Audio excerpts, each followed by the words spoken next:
surah At-Takatsur ayat 8. Ya. A'udzu billahi minasyaitonir rajim. Tsumma latus'alunna yawma idzin 'anil na'im. Kemudian kalian benar-benar akan ditanya pada hari kiamat tentang kenikmatan yang kamu bermegah-megah di dunia. Semua akan Allah tanya ini, semua nikmat. Sampai pernah Nabi SAW ya, keluar dalam kondisi beliau lapar. Kemudian beliau bertemu dengan Abu Bakar. Abu Bakar keluar, lalu Nabi SAW tanya, kenapa kau keluar? Dia bilang, lapar ya Rasulullah. Kata Nabi SAW, aku keluar juga karena itu. Mereka berdua jalan, ya. Kemudian ketemu dengan Umar. Umar pun keluar dari rumahnya. Lalu Nabi SAW tanya, kenapa kau keluar ya Umar? Dia mengatakan, lapar ya Rasulullah. Kata Nabi SAW, kami berdua juga keluar karena itu. Ya. Maka Abu Bakar sama Umar radhiyallahu anhu mengikuti Nabi SAW. Nabi SAW mendatangi rumah seorang Ansar. Begitu dilihat oleh istri pemilik rumah itu, karena suaminya lagi keluar, maka dia gembira sekali. Merasa gembira kedatangan Nabi SAW walaupun tiba-tiba gitu. Maka dia langsung menghubungi suaminya, dia persilakan Nabi SAW dulu, lalu kemudian dia segera lari ke kebun kurma dan menyampaikan bahwasanya Rasulullah SAW sedang ada di rumah. Maka tanpa pikir panjang, tiba-tiba si pemilik rumah dari Ansar ini memotong tangkai kurma, ya, yang sama, ya, dia kurma itu sama tangkai-tangkainya gitu. Ya, biasanya ini dibiarkan kurmanya aja dipetik, kemudian nanti tangkainya akan bisa tumbuh lagi. Tapi ini enggak, ini dipotong sampai dia sebagai bentuk penghormatan gitu. Lalu datang lalu tersenyum dan menyambut Nabi SAW dengan gembira. Mengatakan selamat datang ya Rasulullah gitu. Lalu dihidangkan. Kata Nabi SAW, sebenarnya cukup saja kamu petik kurma biasa. Tidak perlu sampai tangkainya. Dia bilang ya Rasulullah ini saya sangat gembira gitu. Kemudian dia menyembelih seekor domba lalu dia masak. Suruh istrinya masak lalu dihidangkanlah makanan yang sangat lezat. Lalu Nabi SAW makan sama Abu Bakar dan Umar sampai kenyang. Setelah itu Nabi SAW mengatakan kalimat, sungguh ya demi zat yang jiwa Muhammad dalam genggamannya, nikmat seperti ini akan Allah tanya nanti pada hari kiamat. Oleh karena itu teman-teman, kalau Allah berikan anda makanan yang nikmat, minuman nikmat, jangan mubazir. Jangan mubazir, ya. Ambil secukupnya, walaupun anda mampu. Ambil secukupnya, ambil nasi secukupnya, lauk secukupnya, makan secukupnya. Baca bismillah, tangan kanan, syukuri nikmat itu. Dan ada lebih, ya, dibagikan kepada orang lain. Dibagikan orang. Jangan berikan kepada orang pada saat sudah menjelang atau mendekat basi misalnya. Tidak. Berikan kepada orang memang karena anda ingin bersedekah. Maka di situ akan maksimal pahala yang anda akan terima tentunya. Ya. Jadi ini semua akan ditanya oleh Allah SWT. Dalam beberapa riwayat lain, air dingin pun akan ditanyakan oleh Allah Subhanahu wa Ta'ala. Oleh karena itu kita hati-hati. Dari mana sumber kita dapatkan, gitu kan?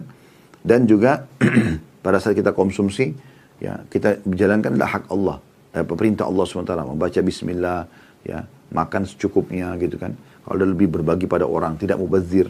Ya, saya melihat kadang-kadang ada orang yang Allah limpahkan rezeki pada mereka, mubazirnya luar biasa gitu. Makanan masih bagus, dibuang semuanya, gitu kan? Nah ini teman-teman yang punya restoran, hati-hati. Saya sudah instruksikan kami di restoran kami di Ajwad, makanan-makanan itu disimpan semua, ya, yang sisa itu. Nanti kita akan bungkus dengan rapi, ya, dan kita bisa berikan kepada orang-orang. Tentu yang belum rusak, gitu kan. Ya. Ini jangan mubazir. Kemarin kami waktu ke Turki, saya bilang sama jemaah karena kita dapat paket makan pagi, makan siang, makan malam. Kadang-kadang subhanallah, makan pagi masih kenyang, tapi sudah datang giliran makan siang lagi. Makan siang baru makan, sudah ada giliran makan malam lagi. Kadang-kadang lebih, ada banyak jemaah yang tidak makan. Saya katakan dibungkus saja. Ya. Sempat tour guide kami mengatakan, ini nggak ada orang yang ambil, enggak, saya bilang diambil, dibungkus saja. Kita bungkus, kemudian kita bagikan kepada orang-orang. Karena kami pernah coba, waktu kami datang ke satu kota namanya Edirne, ibu kota kedua Turki Utsmani sebelum Istanbul, kami keluar, kami suruh bungkus, karena daging-dagingnya Masya Allah gitu, dan ada nasinya. Begitu kami bungkus, begitu keluar subhanallah, depan mata Allah perlihatkan. Apa yang saya katakan tadi, tidak kita kasih orang miskin aja. Di depan mata, di depan restoran tersebut ada seorang ibu yang lagi ngumpul-ngumpulin sampah gitu ya, bekas-bekas sampah. Kemudian kita berikan dengan gembiranya dia menceritakan, bahkan dia membahasakan dalam bahasa Turki, terjemahkan kepada kami, dia juga punya suami yang sudah lumpuh apa kalau nggak salah, memang butuh makanan gitu. Dan ada juga beberapa orang miskin yang lain bisa dikasih. Jadi anda bisa kasih kepada orang gitu, ya.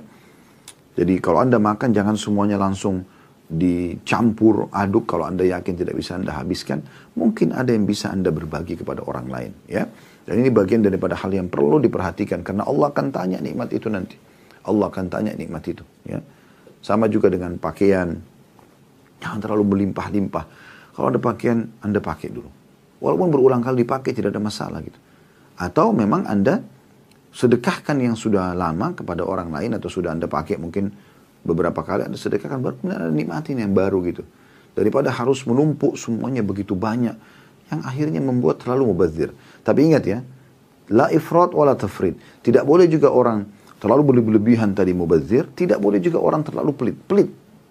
Dia juga akhirnya satu baju aja itu dipakai sepanjang hidupnya padahal dia mampu. Ini ditegur oleh Nabi SAW karena pernah ada sahabat penampilannya begitu. Nampaknya sangat kumuh. Nabi SAW tanya kepada dia, apa kau punya harta? Dia bilang, ada ya Rasulullah. Apa hartamu? Ditanya oleh Nabi SAW. Dia bilang, saya punya domba, saya punya unta gitu kan. Kata Nabi SAW, kalau gitu mana kau? Aina anta min athari ni'amillah azza wa jal alik. Mana kau dari bekas nikmatnya Allah pada dirimu gitu. Harusnya nampak gitu. Dalam riwayat lain, Inna Allah, kata Nabi SAW, Inna Allah yuhibbu an yara athara ni'ami ala abdi. Allah suka melihat bekas nikmatnya pada hambanya. Tapi ingat, tidak mubazir berlebihan, tidak membuat kita sombong, tidak glamor gitu kan. Dan juga tidak kita terlalu berhitungan gitu ya. Sampai pernah ada sahabat mengatakan, ya Rasulullah, Anda sudah lihat bagaimana Allah berikan kepada saya ketampanan. Dan saya suka maksudnya dengan ketampanan dan rapi. Apakah termasuk kesombongan kalau seandainya saya berharap tidak ada orang yang menyaingi saya? Kata Nabi SAW, tidak.